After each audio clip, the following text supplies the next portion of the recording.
बिस्मिल्लाहिर्रहमानिर्रहीम। अस्सलाम वालेकुम। उम्मीद है आप ठीक होंगे, खैरियत से होंगे। तैयब बलोच आपकी खिदमत में फिर से हाजिर है जी। आज जो हम डिस्कस कर रहे हैं वो आम शहरियों के जो है वो फौजी ट्रायल से जुड़ा हुआ अहम मामला है। आज चीफ जस्टिस उमर अता बंदियाल की सरबराही में सुप्रीम कोर्ट के 6 रुकनी लार्जर बेंच ने जो है इस मामले पर समाअत की। लेकिन डेवलपमेंट सबसे बड़ी ये है कि ये समाअत अब गैर मुय्यना मुद्दत तक के लिए मुलतवी हो गई है, यानी कि इसमें कोई तारीख अब नहीं दी गई।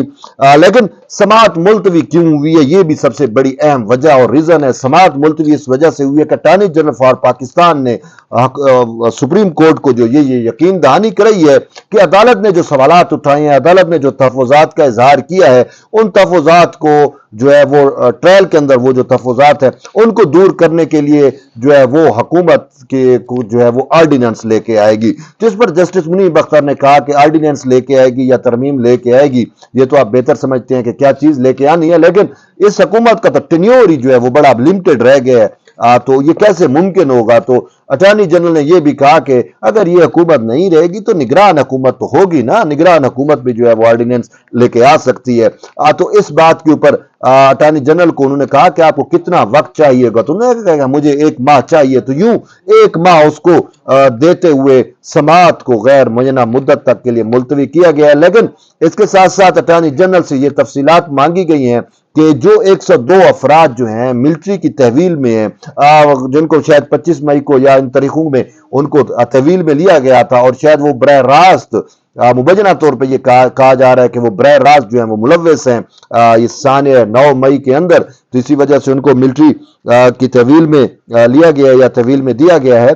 तो उस हवाले से जो है वो चीफ जस्टिस ने चंद तहफ़्फ़ुज़ात का इजहार किया कि हमें बताएं कि उनको कहां पे रखा हुआ है, किस कंडीशन में है। तो अटॉर्नी जनरल ने कहा कि मैं आपको पहले भी बता चुका हूं, उनको जो है हम अच्छा खुराक भी दे रहे हैं, उनकी सेहत का भी ख्याल रखा जा रहा है, लेकिन वो कहां पे हैं इस हवाले से उन्होंने कहा कि जो मिलिट्री के यूनिट्स हैं, उन यूनिट्स के अंदर जो हाउसेस बने हुए हैं वहां पे रखा हुआ है। तो इस पे आपने जस्टिस मज़ाहिर नकवी ने कहा कि ये कहीं उनको 4x4 के सेल में तो नहीं रख दिया गया। उन्होंने कहा नहीं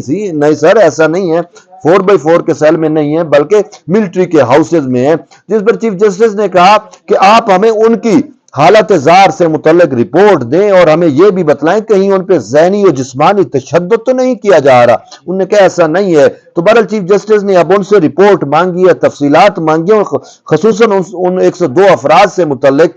जब वो इन चैम्बर उसने कहा मैं आपको दूंगा, तो जब वो रिपोर्ट्स दे दी जाएंगी उसके बाद हो सकता है सुप्रीम कोर्ट इस हवाले से कोई हुक्मनामा जो है वो आज की समाअत पर मुश्तमिल और ये कोई हुक्मनामा या रिटन आर्डर जो है वो जारी करे। लेकिन आज की समाअत में अहम जो चीज है वो डेवलपमेंट वो यही है कि जो इन जजेस के तहफ़्फ़ुज़ात थे या जो बार बार ये सवालात कर रहे थे कि फौजी अदालतों का जो फैसला होगा उसमें वजूहात क्या होंगी या नहीं होंगी, और क्या उनको जो है वो अपना बाहर का एक तो मिलिट्री कोर्ट्स के अंदर जो हुकूमत की जानिब से या जो डिफेंस कौंसिल या वो जो वकील वो नहीं, वो अपना वकील भाई बाहर का वकील क्या वो कर सकते हैं या नहीं कर सकते। तो इस हवाले से चीजें होंगी, और फिर शफाफ ट्रायल को यकीनी बनाना, और सबसे मेन चीज थी कि अपील का हक देना, यानी कि वो मिलिट्री डोमेन से बाहर जो हमारी कोर्ट ऑफ लॉज हैं मौजूद हैं, जो सिविलियन कोर्ट्स हैं, जो हाई कोर्ट्स वगैरह हैं, कि उनमें क्या उनको अपील होगी या नहीं होगी। तो ये वो चीजें थी जिनके ऊपर बार बार जजेस की जानिब से जो है वो तहफ़्फ़ुज़ात का इजहार किया जा रहा था, बार बार ये सवालात जो है वो पूछे जा रहे थे। तो अटॉर्नी जनरल ने अब ये यकीन दहानी कराई है कि जो हम ऑर्डिनेंस लेके आएंगे उसमें ये चीजें, इन चीजों को इंश्योर किया जाएगा, यकीनी बनाया जाएगा कि वो अपनी मर्जी का वकील, चाहे यानी कि मुल्जिम को ये हक हासिल होगा वो किसी को भी अपना वकील मुकर्रर कर सकेगा। फिर ये भी कि जो मिलिट्री कोर्ट लगेगी वो जो है मतलब पब्लिक होगी। पब्लिक मीन आप ये कह सकते हैं कि लिमिटेड पब्लिक होगी, ये नहीं है कि आप मैं कोई भी उसमें मुंह उठा के बैठ जाएगा, ऐसा नहीं होगा। लेकिन जो उस अक्यूज्ड होगा, जो मुल्जिम होगा, उसकी फैमिली वहां पे मौजूद होगी, उसके वकला मौजूद होंगे। यहां तक जो है ये उनको ये रसाई जो है वो दी जा रही है, इस नए ऑर्डिनेंस में दी जाएगी, यानी कि जब ये ऑर्डिनेंस आएगा तो उसमें ये चीजें शायद यकीनी जो है वो बनाई जाएंगी। और इसके साथ साथ एक अहम चीज जो है वो ये है कि जो जस्टिस जवाद ख्वाजा एक दरखास्त गुजार हैं, उनके वकील की जानिब से आज ये इस्तदा की गई کہ جی اس پہ اسٹے آرڈر جاری کر دیا جائے، تو اس پہ چیف جسٹس نے کہا ٹرائل تو شروع نہیں ہوا. انہوں نے کہا ٹرائل کے خلاف، انہوں نے کہا ٹرائل تو شروع نہیں ہوا، ٹرائل ہوتا یا شروع ہوتا یا ٹرائل چل رہا ہوتا تو پھر ہم آپ کی بات کو دیکھتے. ابھی تو ٹرائل ہوا ہی نہیں ہے اور اٹارنی جنرل تو ہمیں یقین دہانی کرا چکے ہیں کہ بھئی ٹرائل نہیں ہوگا. جب تک اب یہ قانون نہیں آئے گا، یہ آرڈیننس نہیں آئے گا، جب تک اس کا اطلاق نہیں ہوگا تو ٹرائل کیسے ہوگا؟ تو یہ چیزیں ہوں گی تو اس کے بعد جو ہے وہ جا کے ان کو ٹرائل کیا جائے گا. تو اسی وجہ سے انہوں نے کہا کہ ابھی تو اس پہ جو ہے ہم نہیں دے سکتے. تاہم چیف جسٹس نے کہا کہ اگر اس کے باوجود اٹارنی جنرل نے ہمیں یقین دہانی تو کرا دی اور ہم اٹارنی جنرل کی یقین دہانی پہ قائل بھی ہو چکے ہیں، لیکن اگر اس کے باوجود اگر کوئی ایسی اٹیمپٹ ہوتی ہے ان کے ٹرائل کی تو پھر چیف جسٹس نے کہا مجاز افسر کو یا جو بندہ ذمہ دار ہوگا، ذمہ دار اتھارٹی، مجاز افسر جو بھی ہوگا، ہم اس کو پھر طلب کر سکتے ہیں. یہ ایک کیس بھی چیف جسٹس نے جو ہے وہ تنبیہ کی تاکہ یہ نہ ہو کہ 1 ماہ تک معاملہ جو ہے وہ چلا گیا تو کہیں ان کو ٹرائل جو ہے ان کا نہ کر دیا جائے. تو اسی وجہ سے ایک قسم کی آپ کہہ سکتے ہیں کہ چھڑی جو ہے وہ ان کے سروں پہ لٹکا دی ہے،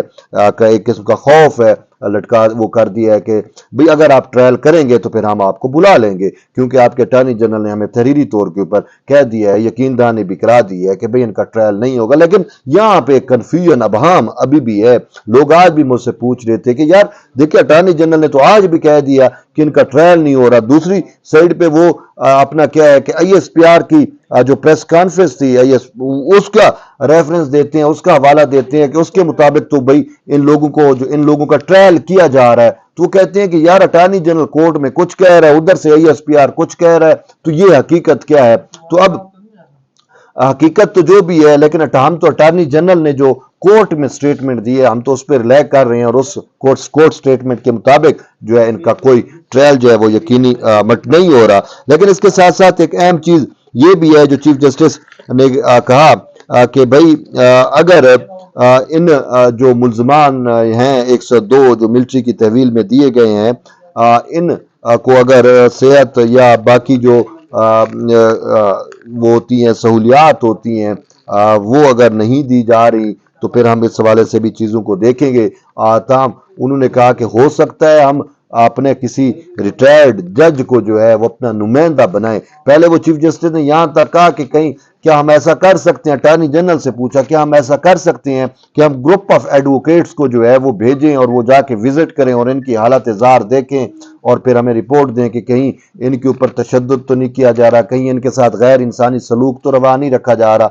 تو بعد میں پھر چیف جسٹس نے کہا کہ ہو سکتا ہے پھر ہم ریٹائرڈ جج جو ہے اس کو نامینیٹ کر دیں یا اس کو اپنا نمائندہ مقرر کر دیں جو بیرکوں میں جا کے یا ان یونٹس میں جہاں پہ یہ لوگ رکھے گئے ہیں اس میں جا کے وہ دیکھے اور وہ پھر ہمیں بتلائے کہ ان کی حالت زار اور کنڈیشن جو ہے وہ کیسی ہے. تو یوں آج کی سماج جو ہے وہ اختتام پذیر ہوتی ہے اور اس کی مین وجہ وہی ہے کہ حکومت پاکستان کا وہ جو کی جانب سے وہ یقین دہانی جو ہے جو کرائی گئی ہے کہ بھئی ہم اس حوالے سے جو ہے وہ آرڈیننس لائیں گے جس میں اپیل کا حق بھی دیں گے، جس میں فیصلے کی وجوہات بھی کا کہیں گے، اور بھی بہت ساری چیزیں ہیں جو میں پہلے آپ کو چیز بتلا چکا ہوں. تو اب سماعت جب ہوگی تو ہی چیزیں پتہ چل سکیں گی، یا جب یہ آرڈیننس آئے گا اس کے خد و خال سامنے آئیں گے، اس کے فیچر سامنے آئیں گے تو بھی تب صورتحال جو ہے وہ کلیئر ہوگی. اس وقت تک آپ جڑے رہیے طیب بلوچ کے ساتھ. ملتے ہیں ایک نئی ویڈیو میں، تب تک کے لیے اجازت دیں. اللہ حافظ.